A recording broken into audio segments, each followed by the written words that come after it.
In my eternal quest to permanently ruin any chance of being happy and or enjoy eating, I made the brilliant decision to watch a film called When Evil Lurks. Now, I pride myself in having a strong stomach. I've seen every gnarly practical effect in a film from The Void to Pan's Labyrinth to The Thing. I've seen some films that are considered by many to be some of the most brutal films of all time, like the wishbone scene in Bone Tomahawk. Great movie, go watch it. So when I say When Evil Lurks brought me to a point of gagging, I mean it.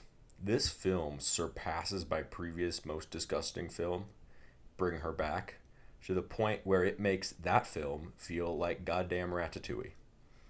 All of the terror in this film comes down to the absolutely petrifying antagonist and the equally stomach churning concept it represents: bureaucracy. So, today, let's talk about the rotten for When Evil Lurks. First, spoilers ahead for When Evil Lurks. I haven't been this shaken after watching a horror film for a long time.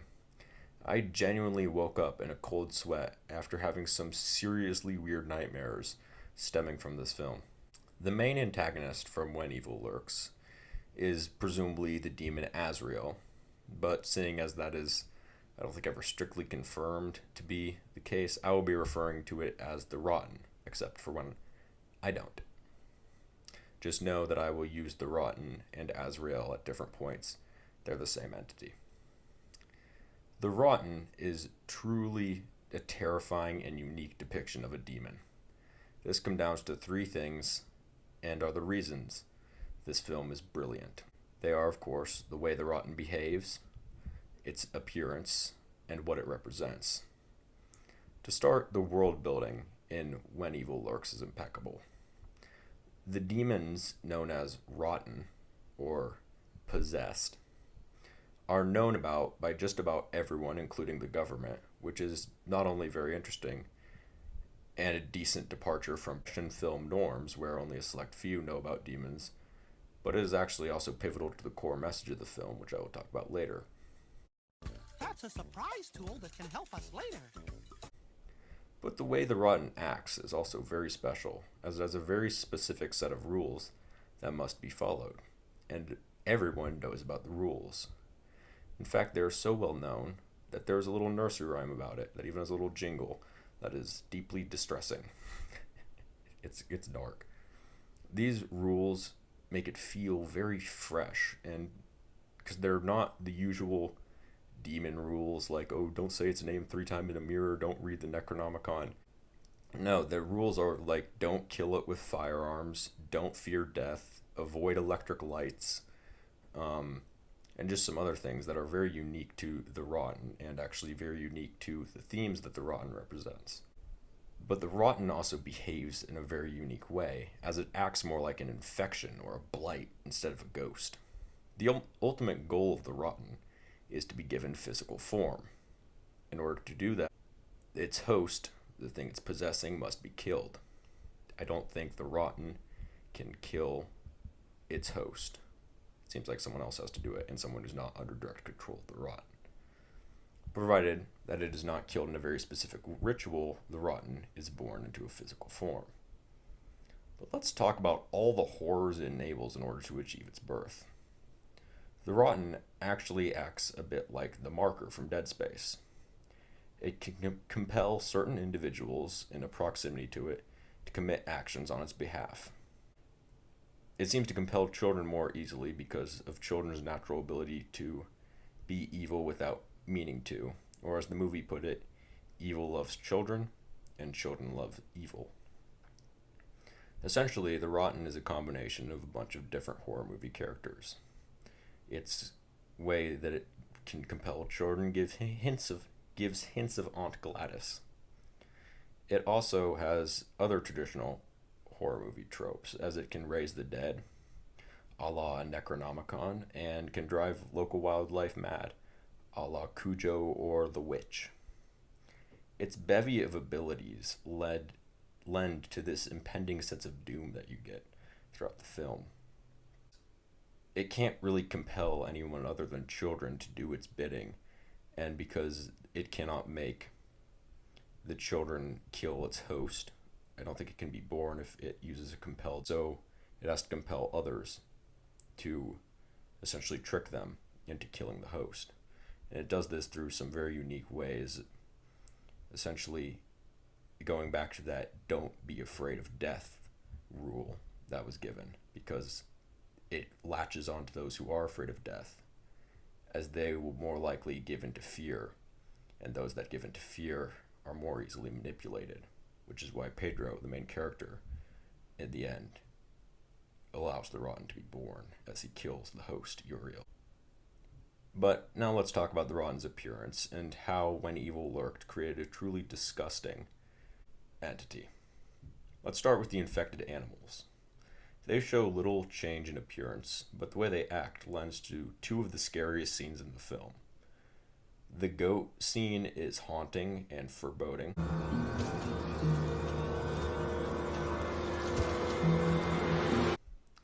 And watching the child get cujoed is disturbing for very different reasons.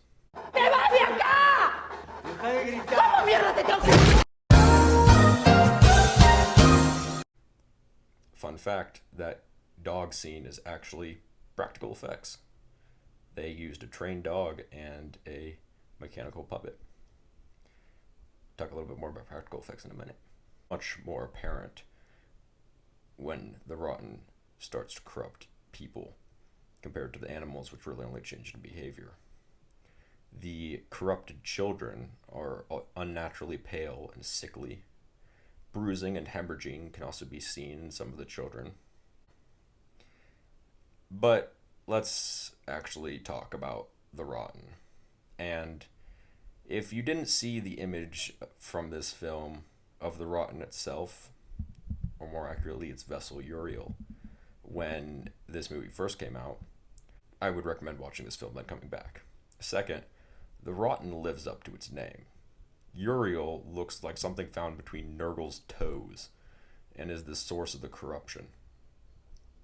And Uriel is again made mainly using practical effects.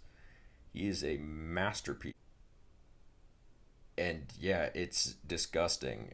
And Uriel's, as they describe him, as a ball of pus, is, yeah, no, it's gnarly. It's great design. And again, I'll get to the symbolism in a little bit, but it actually does matter why Uriel looks like that. But now let's actually talk about Azrael himself. I'm going to refer to the demon as Azrael because once he is born from Uriel, he is no longer rotten. The brilliance in Azrael's design comes from its simplicity. Azrael is just a child covered in, let's go with raspberry jam for monetization purposes. It feels evil in a profound way because it's so simple, and it truly reflects this idea of the Rotten being a corruption and this malignant force that's slowly decaying the community. But let's now actually get into the meat and potatoes of the video. Ironically, I would not recommend eating meat and potatoes during this film. Or actually, I wouldn't recommend eating anything during this film. But let's talk about the actual philosophy and philosophical implications of the Rotten and its symbolism. About 20 minutes into this film, I looked up what folklore the Rotten was based off of because it was so well written that I was sure it was based off of some sort of existing folklore. Turns out, the film just has fantastic world building. What I did figure out was what the Rotten represents. See, the entire film is actually a cautionary tale about bureaucracy and apathy.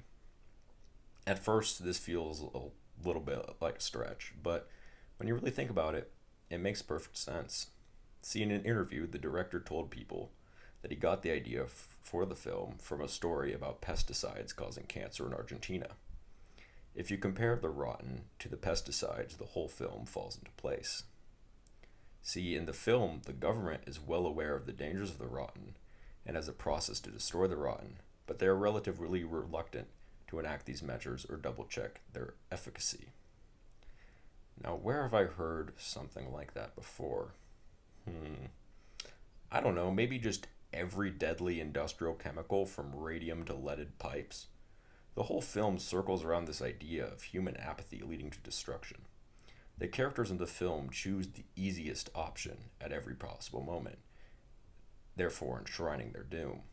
The characters know how to deal with the rotten, but they choose not to because the rules they need to follow are difficult. Or that is why the rotten wins. At every point, they choose the easiest route. For example, they choose to doubt themselves.